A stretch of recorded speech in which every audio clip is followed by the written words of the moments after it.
decirles bienvenidos, qué alegría volver a verlos, qué suerte tenerlos acá. Agradezcamos como siempre a nuestra Facultad de Derecho de la UBA, que siempre nos acompaña, prestando los salones, los sonidos. Realmente siempre nos acompaña, pero nuestro gran gestionador es el doctor Rabinovich, que como es el padre de la materia de derecho animal, él se comporta como un buen padre y le genera todas las cosas que la materia necesita. Y soporta a esta docente en más de una materia y le doy muchos dolores de cabeza. ¿No? Ya se acostumbró, eso es grave. Bueno, son 2 jornadas, 15 y 16, ustedes tienen los programas, realmente esto es amplísimo. Vamos a dar por abierto este 6º encuentro nacional, porque ustedes recuerdan que esto empezó en el 2018 con un encuentro nacional, ¿no? Y es el 4º Congreso Internacional. Realmente siempre pienso que hay que unificar el número, pero nunca me pongo de acuerdo cómo tendría que serlo, y la verdad nunca se lo planteé a Ricardo, pero tenemos que buscar un número para que cierre todo junto, ¿no? ¿Por qué? Porque hay expositores de Brasil, de México, de España, de Uruguay, de Chile, y cada vez somos más los países que están interviniendo y actuando. Ha habido de Colombia, vienen acá presencialmente y han venido, de Bolivia. La verdad, no nos podemos quejar. Los hermanos latinoamericanos están todos, y los hispanoamericanos también. Por ahí nos tenemos que ir para otros lados, a ver si... Pero igual en Latinoamérica y en Hispanoamérica tenemos un montón para darles espacio a los ingleses o a los anglos. Todavía podemos esperar. Esto es un poco lo que digo. La materia de derecho animal este año cumple 10 años de su dictado, no de su aprobación, que es el 11º. 10 años de que se está dictando. Han aprobado la materia más de 2.000 estudiantes. Esto no significa que la hayan cursado. La cursaron mucho más de 2.000. Yo les diría que cerca de 2.700, por lo que llevamos la cuenta, porque la cursan también gente que no es estudiante. Hemos tenido veterinarios, preparadores caninos, psicólogos, y todo esto porque hubo una frase que me dijo un día Rabinovich, es abrirla al público. Abrirla al público porque corresponde. Tenemos muchos sueños. Nosotros quisiéramos llegar al más alto nivel académico, quisiéramos que sea una materia de las más obligatorias que hay. Tenemos muchos sueños. Y parafraseando a Pepe Mujica, a quien lamentamos, por lo menos yo, en lo personal, no porque comparta sus ideas en general, salvo las democráticas, pero sí porque era un referente latinoamericano, lo imposible solo tarda un poco más de tiempo. No hay imposibles en la vida si uno se lo propone y si uno tiene sueño y hacemos lío, porque también hay que nombrar a quien nos manda a hacer lío, vamos a lograr las cosas. Y si tenemos aparte un buen tutor que nos indica el camino, como tengo yo, tenemos todo garantizado. Es tiempo, sueños, hacer un poco de lío y estar bien conducida, ¿no? Y no es una cuestión patriarcal ni machista, es ser inteligente a veces, porque creo que si hay alguien que no es patriarcal y machista, Rabinovich, justamente. Bueno, Ricardo, la presentación es tuya, así después damos paso al primer panel. Muchísimas gracias. Un aplauso, ¿no?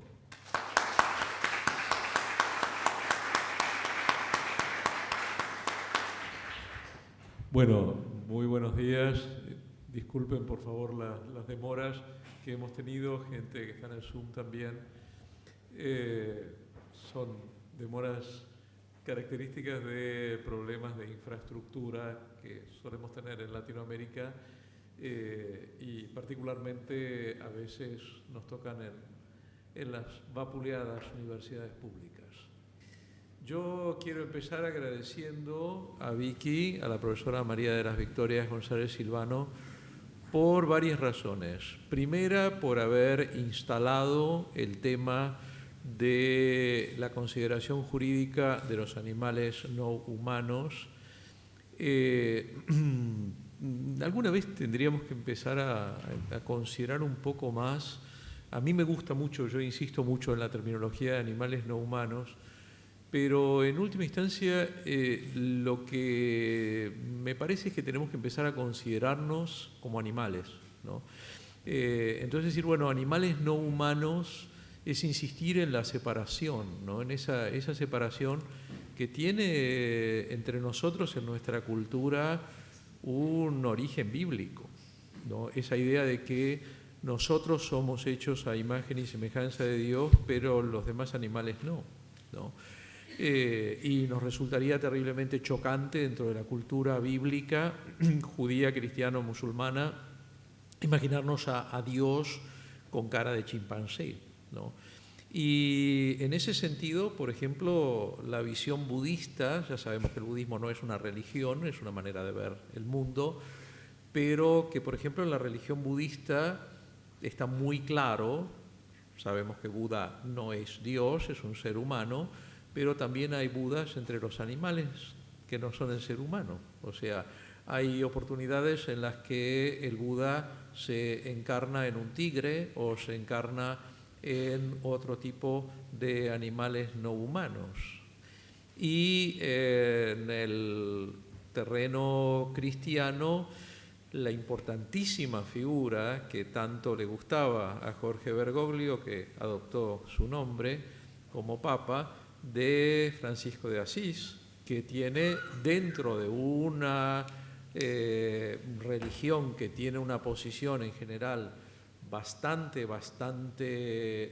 no contemplativa hacia los demás animales, Francisco, con su idea de la hermandad universal, con la idea de que la famosísima anécdota, que esperemos que sea verdadera, porque uno nunca sabe, pero bueno, yo por lo menos tengo en mi escritorio la estatuita del lupo di Gubbio, ¿no? La hermosa historia del lupo di Gubbio, la historia del lobo de Gubbio, ¿no? Cuando Francesco hace un acuerdo con el lobo, ¿no? Y la famosa imagen de Francesco dándose la mano con el lobo, ¿no?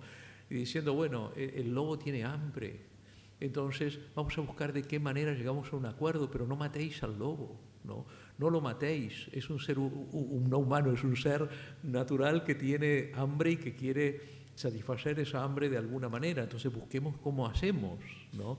Esa escena del lupo di Gubbio es para mí una escena que dentro del contexto cristiano es notable porque es decir, bueno, hacemos un acuerdo con el lobo, ¿no? Con el lobo, ni más ni menos. En la Edad Media se llamaba a los criminales lobos, ¿no? El lobo era lo no humano, por definición. Entonces, yo le agradezco a Vicky y le agradezco acá a Yamila que trae una cámara. Déjamela por acá y ahora después, mientras se abre el siguiente panel, la conectamos. Muchísimas gracias. Y agradecerle a quienes nos la han prestado también, por favor. Entonces, le agradezco a Vicky por insistir en traer esta temática. Vicky suele muy generosamente poner el acento en el apoyo que desde el Departamento de Ciencias Sociales le hemos dado a la materia, pero en realidad es al revés. En realidad nosotros le agradecemos a Vicky el haber traído este tema y haberlo colocado en la facultad. Hay dos elementos que me parecen esenciales en la vida universitaria y en la vida en general de un país y del mundo. Primero, un elemento que va absolutamente en contra de las corrientes mayoritarias que tenemos en este momento en el mundo: la profundidad. La profundidad.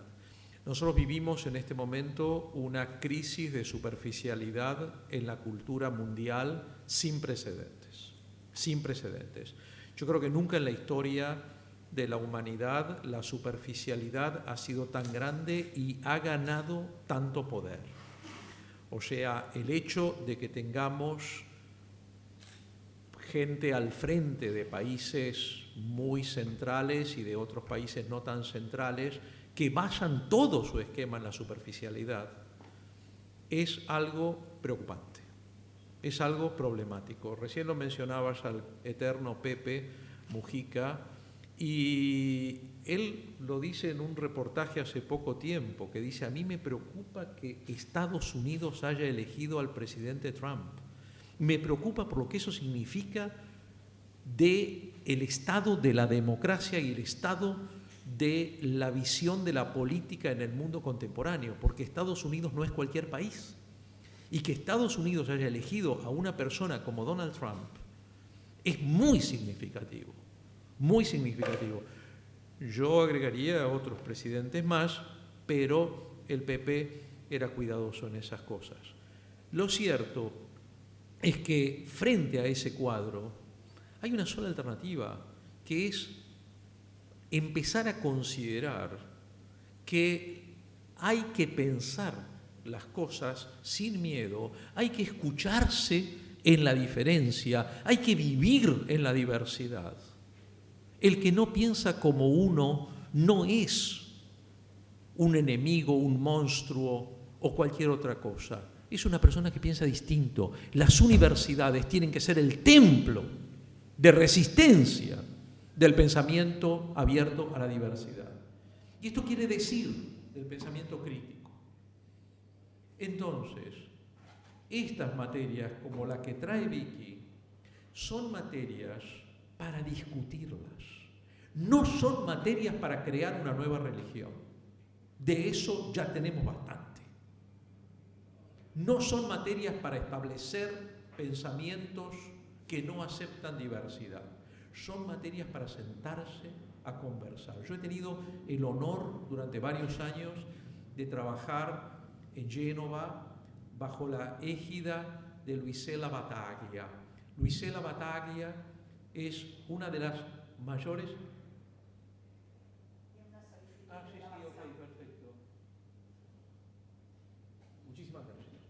Luisella Battaglia es una de las más importantes filósofas de la ética degli animali, la ética referida a los animales no humanos. Aprendí muchísimo, muchísimo con ella, pero entre otras cosas aprendí que necesariamente estos temas requieren el diálogo,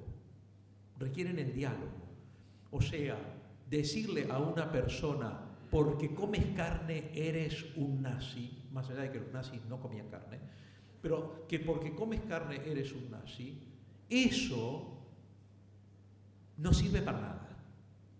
Eso sirve para lo mismo que sirven en todo caso las palabras violentas de los presidentes, de los gobernantes. No, la cuestión es abrir espacios para diálogo, para buscar soluciones, para buscar alternativas, para mejorar el cuadro que tenemos adelante. Pero eso solo se hace dialogando, solo se hace respetando al otro. Es la única manera, no hay otra, no hay otra. La otra lleva, sí, a que algunos se levanten y aplaudan, pero no lleva a soluciones concretas que mejoren el panorama.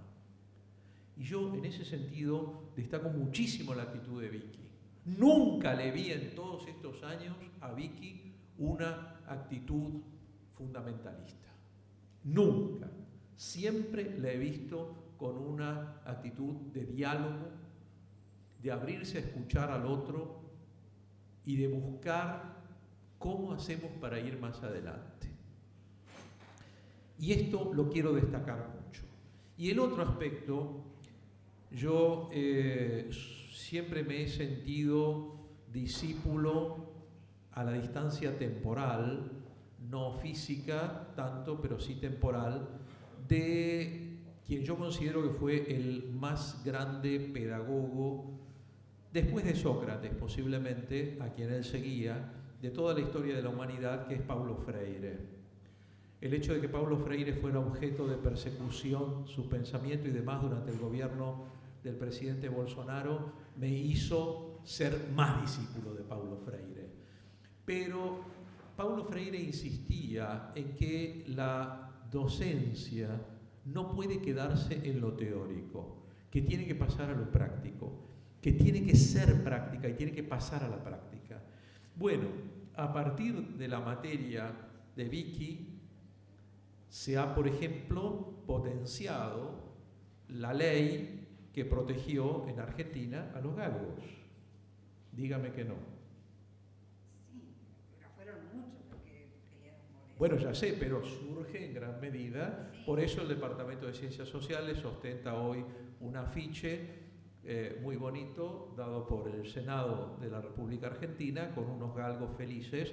Y tenemos unos perritos que nos han hecho unos niños en papel maché, que los tenemos ahí en exhibición en el departamento, en agradecimiento, porque, bueno, la situación de los galgos en Argentina ha cambiado dramáticamente y, bueno, parece que los galgos están muy contentos con esto.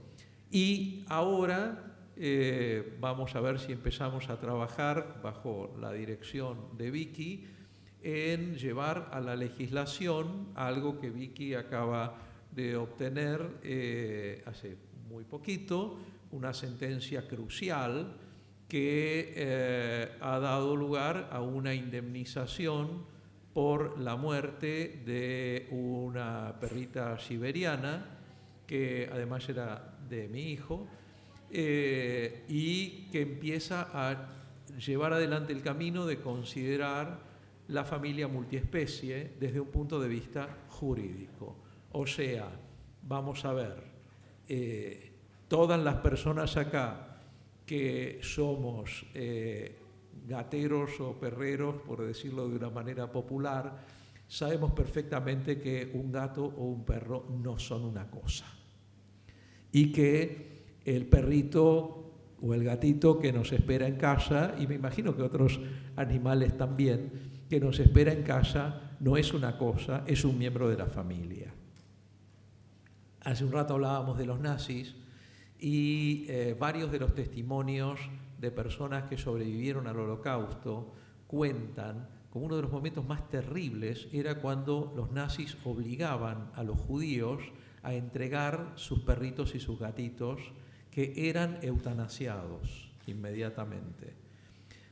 Contrariamente a lo que se cree, los nazis no relocalizaban los animales de los judíos, los mataban igual que a sus amos. De hecho, los judíos no podían llevarse los gatitos y los perritos al campo de concentración cuando eran desplazados, tenían que entregarlos, pero en muchos casos los tuvieron que entregar antes. Y los SS se divertían especialmente torturando y matando a los perritos y a los gatitos delante de sus miembros de su familia.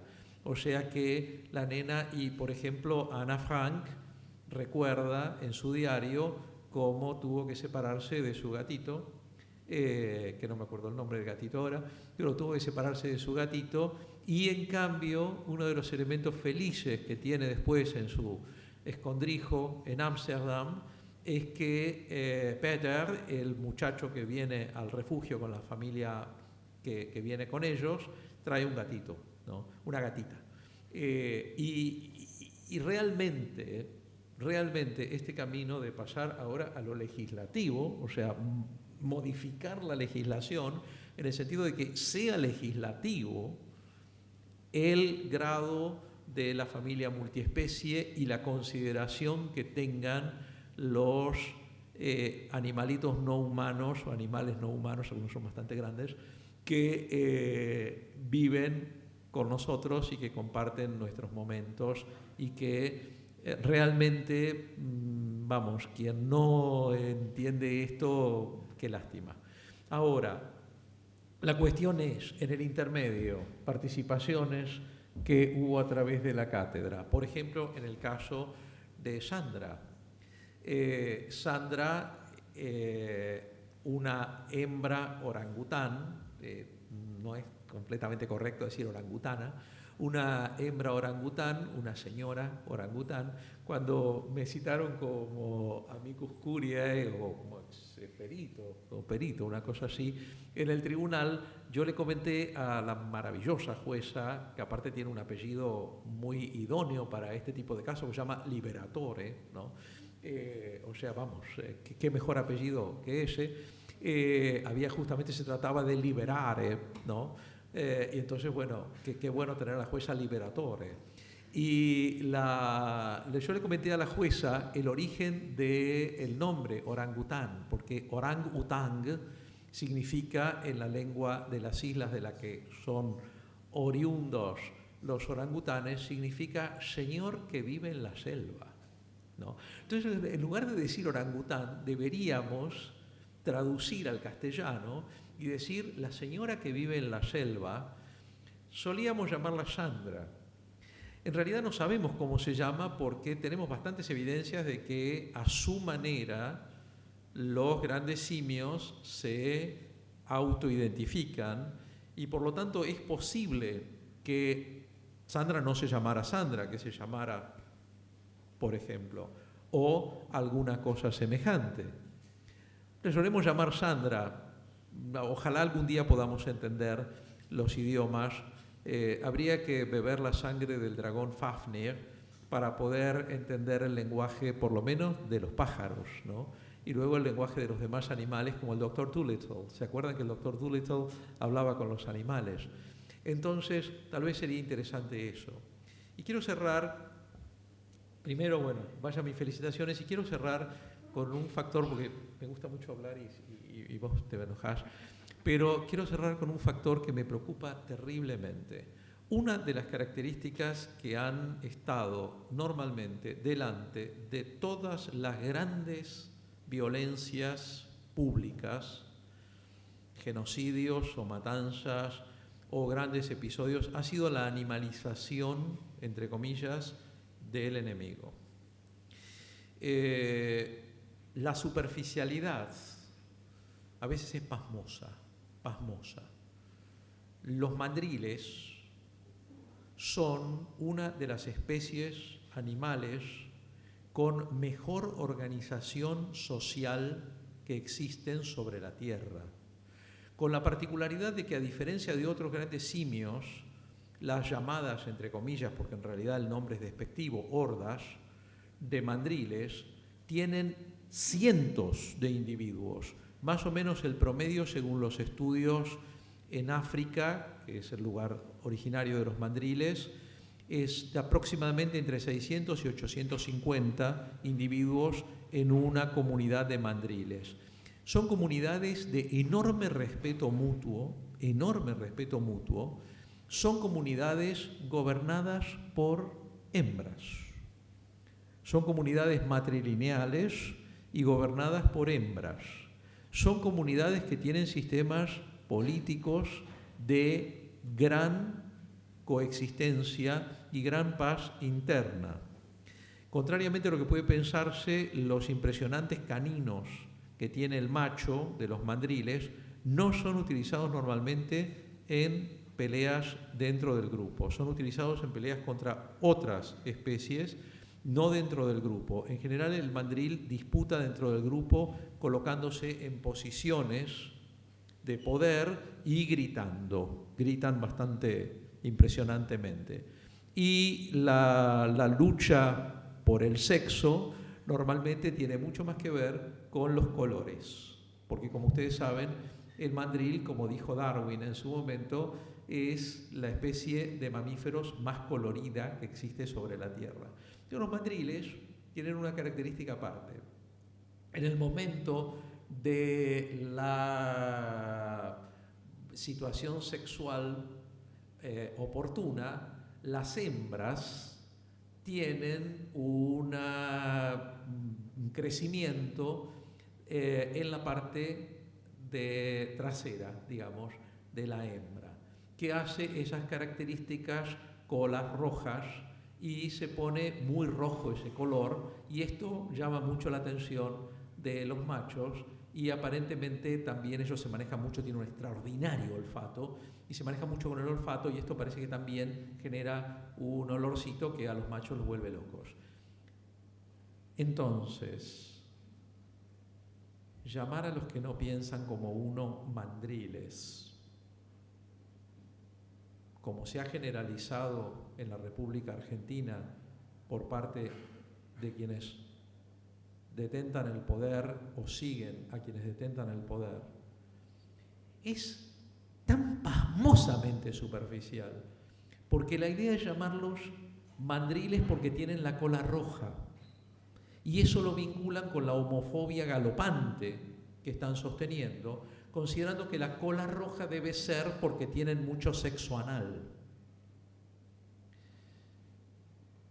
Yo creo que el episodio de la mandrilización de los opositores es un episodio que tendría que hacernos pensar sobre el mucho mayor respeto que tenemos que tener por los animales no humanos, dejarnos de insultar con los animales no humanos, que en muchos aspectos podrían insultarse entre ellos llamándose ser humano. Porque les garantizo que la comunidad de mandriles funciona muchísimo mejor que cualquier comunidad humana. Y tiene muchísima más paz interna que cualquier comunidad humana. Y segundo, estos estudios nos mueven a la profundidad. Nos mueven a la profundidad. No a ese cuadro patético de ¡ja, ja, tiene la cola roja, sos un mandril! Sino ponernos a estudiar en serio y a pensar en serio y ver si con todo este bagaje, con todo este equipaje, podemos trabajar no solamente para respetar más como debemos a nuestras hermanas y hermanos animales no humanos, sino para respetarnos más a nosotros. Bienvenidas y bienvenidos a este encuentro. Muchísimas gracias.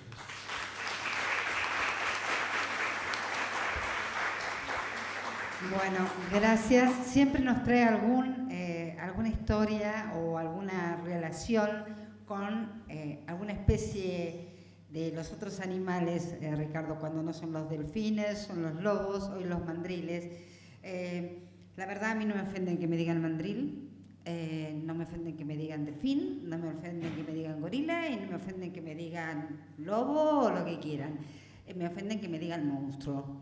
Y yo no soy un monstruo, y creo que todos los que estamos acá pensando en el otro, porque el otro es el vulnerable, y el vulnerable puede ser no humano o humano, valemos la pena. Y eso tienen que pensar todos, los políticos de todos lados, y nosotros también, porque los políticos no salen de ningún lado sino de acá, o sea, de acá, de las sociedades. Este es el lugar donde se discute, este es el lugar donde se crea pensamiento crítico, y no hay problema en pensar distinto. Es más, nosotros, y eso lo digo porque mi titular, los dos titulares que tengo son así, el pensamiento crítico es lo que inspira a todos, y lo que no vamos a aceptar es el pensamiento único, nunca. Y contra eso siempre vamos a resistir, y aguante la universidad pública.